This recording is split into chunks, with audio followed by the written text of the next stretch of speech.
kawakwak. So, for today's video ay samahan niyo ako para bumili ng aming lunch. So, I think 11:15 na dito.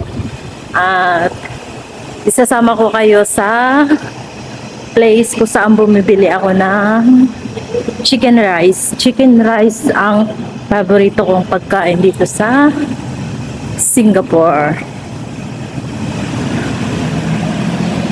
Ay, ang init. Grabe.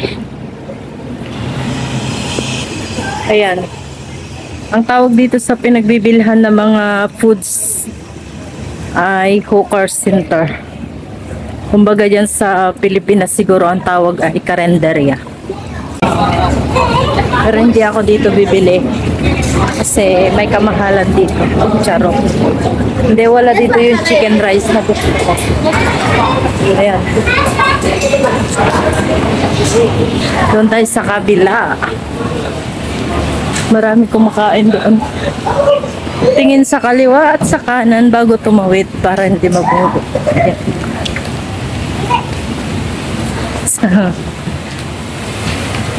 Bibili ako ng lunch ko kasi tamad ako magluto for today's video. So ito yung wet market dito. Papasok tayo. Walang dilim. Ayan yung bathroom dito sa wet market. Bakit mga sarado?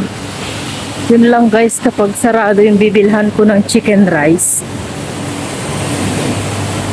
magluluto ako ng ulam ko.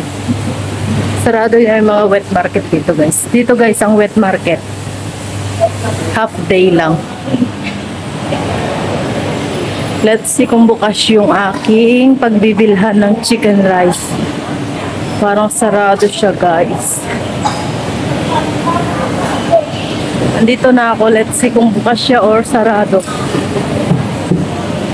Kasi guys, dito yung the best chicken rice na natikman ko. Wow, congratulations sa akin. Pasya. At ito yung pinipilahan guys. Kaya pag sigurado pag nagbukas ito, maaga kayo magpunta kasi marami ang pila. At ako ay pipila. Ilan ang nakapila? 1, 2, 3, 4, 5, 6, 7, 8. So pang 9 ako sa pila. Pipila muna ako dito. Ayan siya. Papakita ko sa inyo ha. So, ayan yung pinagbibilhan ko ng chicken rice. Kasi, sa ibang tindahan guys, sa mga nagbibinta ng ganyan, ay dry yung dry yung chicken rice nila. At saka may buto. Ito, kapag binigay na sa'yo, wala siyang buto at saka moist yung chicken. Tapos masarap yung rice nila. Papakita ko sa inyo mamaya yung yung chicken pag kinain natin. Ayan mayroon siyang grilled at saka mayroon din yung tawag yun, yung nilaga. Steam, yung steam. So ayan yung price niya. $4 at saka $4.50. Tapos kapag may pag-set, gusto mo lang set, ayan may gulay siya, may gulay. So $5. Ayan, marami naman dito kung guys pabibilhan, pero yung lang, chicken rice lang gusto ko. Yan, may laksa din dyan. Laksa. Ayan kapag hapon naman dito mga kawakwak ay pwede ka mag-inom ng beer. Pero kung gusto mo rin naman ngayong oras na ito, pwede din naman. Meron din doon kainan doon mga kawakwak sa kabila doon. Na-try ko na rin doon pero hindi siya masarap. At saka mas pricey siya pero hindi masarap. Dito mahal din naman ito pero yung lasa niya tawag doon, sulit. Sulit yung binayaran mo. At saka mamaya bibili ako ng IT kasi matagal-tagal na ako hindi nag-IT. IT meaning is yung bubble tea guys. So ayun, mahaba-haba pa ang pila guys. Pinipilahan talaga ito guys. At saka ito yung bentahan ng mga pagkain. Lahat na nakikita ko based on my observation. English yung mga kawakwak. So ito, siya yung pinakaunang nauubos ang paninda.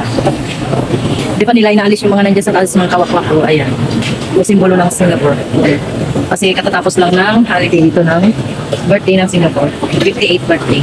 So mga kawakwak, sa mga magbe-vacation dito, try this chicken rice. Famous chicken rice in Singapore. Tsaka dito guys, lahat ng mga kumakain dito may mga disiplina. May pinatupad ang Singapore na ligpit mo. Ano yung kain mo, ligpit mo? Siguro ito lang, nilagay lang dyan pero talaga pag dito kapag kumain ka, kukunin mo yung pinagkainan mo, ilalagay mo doon sa may mga lalagyan ng hugasan doon. Meron din naman kumukuha ng mga pinagkainan, pero dapat lang talaga na kunin mo at ilikpit mo. Ayan, yan nilalagay yung ano. Ayan. Tsaka meron din naman dito halal at saka ng halal para sa mga tawag doon, para sa mga kapatid nating Muslim. Ayan. Ayan yung mga fruits dito. Diba? Isa pang masarap dito guys, yung chili nila. Chili garlic sauce. Yan. Chili garlic sauce. So ayan na yung ano dito. Ito yung chili. At ito yung ginger. Yan yung mga kinakain ng wakwak dito guys. Pwede ka rin bumili ng buo. Self-service pati dito guys. Self-service. Ayan. So ito na yung binili ko. Ayan. Worth of $10.60. Ayan. So, punta muna tayo dito guys. So, dito rin yung kabilang kainan din. Ayan dyan. Kapag walang paninda doon, kumakain din ako sa kabilang chicken rice dyan guys. So, kaso yung chicken rice nila doon ay dry. So, ayaw ko. So, ito pwede din na ito ang ano. Tawag dito. Mga nagbebenta ng mga chinela sa pagos. So, kaya magkano? $10. Nalilito ako sa tawag ko sa inyo, wakwak, kawakwak guys, kasi ito sa kabilang channel ko ang tawag ko sa mga supporters ko guys. Kasi sa mga sa wakwak ano naman, sa wakwak channel is mga kawakwak. So dito naman tayo mga kawakwak sa mga IT. Ayan. Ayan, bibili tayo. So yan yung mga paninda dito mga kawakwak. At ito naman yung favorite ko dito. Sana. Ito. Pearl milk. Magkano ang milk tea dyan sa Pilipinas, guys? Ito masarap din ito, guys. Ayun yung order ko. Thank you. Sayang. Ang daming prutas mga kawakwak, oh. Dragon fruits, ano. Mga kawakwak, dito naman yung mga murang pampasalubong o pampatala sa Pilipinas. Ayan. Mga mura lang yan dito mga kawakwak. Muntik ako nadapa kawakwak. Sige, vlog pa more. Ayan. Wala, nilibot ko lang kayo dito mga kawakwak. Yung mga chocolate na sa loob pero hindi na ako papasok doon. Kasi mayroon akong ibang agenda. Ha? Agenda. May mga appliances din dito mga kawakwak. Ayan o. Gahanap ako ng sound card dito guys. Ay mga kawakwak. Nalilito pa rin ako sa tawag ko. Wakwak guys. Kayo na bahala mag-adjust. Ayan. Ito naman mga gulay ng Indian store. Ayan. Ayan yung jowa ko guys. Gusto nyo makita yung jowa ko guys. Ayan eh. O diba? Pinapahinto niya ako guys. Wala naman akong kasalanan. May tawag ako, guys, wakwak, guys, wakwak. Bahala na. Kayo na mag-adjust. Masasanay din ako. Ito may foot massage dito. Nilibot ko lang kayo dito sa may tawag dito, wet market ng aming lugar. So, dito yung pinakamalapit na bilihan. Magtanong ako dito guys na naman sasabihin ko. Tanong nga ako dito mga kawakwak kung meron silang sound card. Kasi dito mostly ang binibenta dito na sa online eh. Ayan o, yung mga ganyan. So magtingin nga tayo dito. So ito yung mga benta nila dito. Maganda ito dito mga kawakwak yung bilhin yung ano, meron ng anuhan ng cellphone. Charge siya ng cellphone. Wala sila nun. Mga ano to guys, ay ano, guys na naman nasasabihin ko. Mga ano dito mga kawakwak, yung mga tawag doon. Pang construction. Tama ba ako? O tama ako. O tama talaga ako. O may tama na ako. Charot. Wala naman yata silang sangkal dito mga kawakwa. Ayan. Mga sumugtanim. Sorry, strawberry na puti. Hindi pa ako nakakita niyan. Strawberry na puti. Hindi pa ako nakatikim yan. Wala naman mga kawakwak.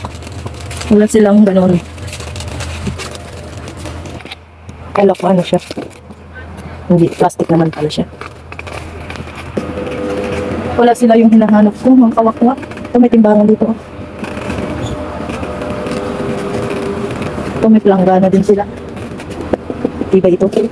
Ayun, pwede mo itok-tok sa kalaban mo, mga kawakwak. Kapag galit ka sa kasama mo sa bahay. Towel.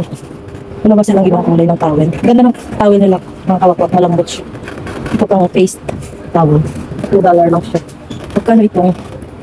Hindi naman yan eh. Walang presyo yung tuwalya. Dito naman kawakwak yung post office. Post office. Not office. Office. Ito naman dito yung katilang smokers nila o sakitan ng kawakwak. Natry ko na rin bumili dito ng chicken rice mga kawakwak. Ayan o, chicken rice din yun. Kaso hindi rin siya, masarap fry siya. At may kasamang buto. So dyan tayo galing kanina mga kawakwak. At dyan ako bumili ng chicken rice. So itong sasakyan na ito guys, tawag nila dyan lorry. Ayan. Ang tawag nila dyan ay lorry. At ako ay pauwi na dahil palabig na yung binili kong pagkain mga kawakwak. Ito yung isa ring kainan dito. Madaming kainan dito mga kawakwak. Ayan o, yung pato nila o. Binibintang pato. May chicken rice din sila pero hindi ko pa na-try dyan mga kawakwak. At bago ako umuwi mga kawakwak, bibili muna ako doon lang. Kailangan ko ng paano ng eyeglass mga kawakwak dahil yung mata ko ay may problem na naman. Kaka YouTube, kaka bingo, paggabi. Ayan, gaya ng sabi ko mga kawakwak, bago ako umuwi, punta muna ako doon sa tayahan ng loto. Tatayan muna ako mga kawakwak, baka manalo ako eh. Uuwi na ako ng Pilipinas, mag-for good na talaga ako pag manalo ako. Kahit mga 100k lang ang mapanalunan ko mga kawakwak. Kaso ang daming pila. Haba ng pila mga kawakwak. Mahaba ang pila mga kawakwak kasi ngayon mga kawakwak ay Lunes. Lunes at saka ano lang Huwebes ang mayroong ganyang kawakwak. Yung malaki ang mapapanalunan pag sinerte ka. Tignan natin ang grand prize mga kawakwak kung magkano. Ayan. Magbago isip ko mga kawakwak dahil madaming pila. Mamayang hapon na lang ako bibili. Ang ganun pa rin yung mapapanalunan mga kawakwak yung pinakita ko sa inyo nung nakaraan. 2.5 million $. Ayan. Mga gulay. Kulay yung isang kainan dito mga kawakwak. Bumibili din ako dito mga kawakwak ng fish na ibang pagkain. Masarap din yan mga kawakwak. Pero wala silang chicken rice. Ayan mga kawakwak. At marami ng customers. May mga naka-reserve na mga kawakwak. Kasi yung mga nag-o-office, dito sila kumakain. Kaya kanya-kanya na ako reserve ng lamesa. So mga kawakwak, uuwi na ako. At dumaan na ako dito sa Shingshong pero hindi na ako bibili.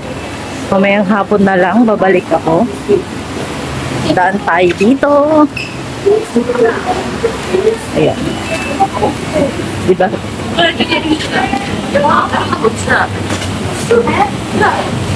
Dragon fruit. At ayun na nga mga kawakwak at ako ay uuwi na dahil tapos na. Ito na yung binili kong lunch ko dahil pagdating natin sa bahay kakain na ako tapos matutulog. Gigising ako mamayang mga 3 PM. Tignan nyo isa kong mga kawakwak may problem siya. Kaya need ko magpa-check up later. At sige na nga mga kawakwak. Hanggang dito na lang ang ating video. Sikat din tong kainan na ito mga kawakwak. Madaming pumipila dyan. Hello. At ayan na nga. Mayroong tayo na sa lubong. Sige na, nagpaalam na ako kanina. Dahil kailangan ko maghawak ng payong dahil napakainit. Oh. Bye-bye mga kawakwak. Hanggang sa muli. Mga wakwak dyan, shout out. Kawakwak Ilongga, Ganggay, Nak Junski, Ma'am Ferlin, sino pa ba? At sino pa ba? Bebe Katnik. At kung mayroon man ako nakalimutan. Oh, Ma'am Marilo Kawakwak. Hello, shout out. At kung mayroon man ako nakalimutan, sorry, ang lakas ng hangin dito. Sige na, bye-bye mga kawakwak. Bye-bye! See you all again!